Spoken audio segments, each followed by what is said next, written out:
यमुना का जल शांत था। रात्रि के गहन अंधकार में वसुदेव अपने सिर पर टोकरी में भगवान को लेकर आगे बढ़ रहे थे। वर्षा की धाराएं मानो स्वयं आकाश से आशीर्वाद बनकर बरस रही थीं, और यमुना की हर लहर मानो उनके चरणों में प्रणाम कर रही हो। प्रभु, आपका मार्ग स्वयं प्रकृति प्रशस्त कर रही है। ये कैसी लीला है घा, जहां मैं पालना ढो रहा हूं और संसार का रक्षक उसमें लेटा है।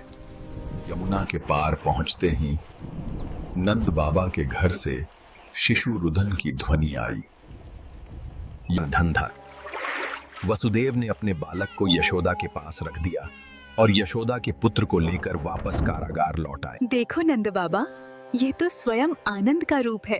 कैसे मुस्कुरा रहा है, जैसे चांद बादलों से झांक रहा हो। ये तो हमारे कुल का दीपक है। यशोदा, आज से गोकुल धन्य हुआ। हम इसका नाम रखेंगे आन कृष्ण। पूरे गोकुल में उत्सव का माहौल छा गया। ढोल नगाड़े बज उठे, गोप गोपियां नाच उठीं। नंद के घर आनंद भयो, जय कन्हैया लाल की। हर द्वार पर दीप जलाए गए और चारों ओर जय घोष गूंज उठा। नंद के घर आनंद, नंद के घर आनंद भयो,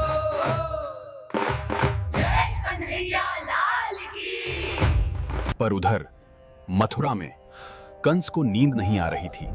उसका हृदय जैसे किसी अदृश्य भय से कांप उठा था। कल रात आकाश में अजीब प्रकाश था। मेरा हृदय क्यों कांप रहा है? क्या वो शिशु जन्म ले चुका है?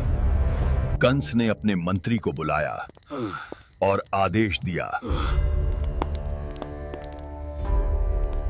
पूरे मथुरा और ब्रजमंडल में यह संदेश पहुंचा दो, जहां भी नवजीवन का उत्सव हो रहा हो, वहां मेरी दृष्टि पहुंचे।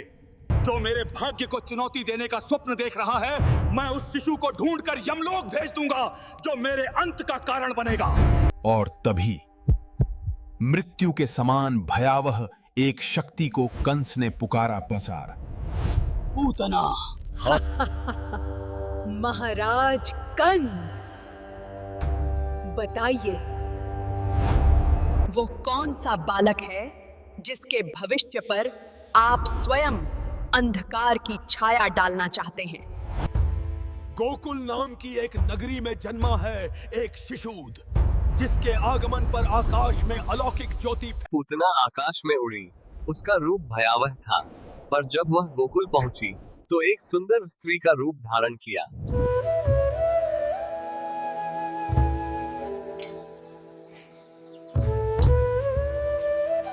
ओ यशोदा, मैं भी एक माँ हूँ। थोड़ी देर तुम्हारे बालक को गोद में ले लूं? क्षण भर में पूतना का स्वर बदल गया। उसकी आंखें भय से फैल गईं। नारायण, तुम वही हो, वही जो हर युग में अधर्म का अंत करता है। अगले ही पल वो अपने असली रूप में लौट आई। एक विशाल आकृति जो धीरे धीरे धरती पर आ गिरी। हे गोविंदा, ये क्या हुआ? मेरा लाल कहाँ है? ये बालक दिव्य है। ये किसी साधारण मनुष्य का पुत्र नहीं, गोकुल का रक्षक स्वयं हमारे बीच है।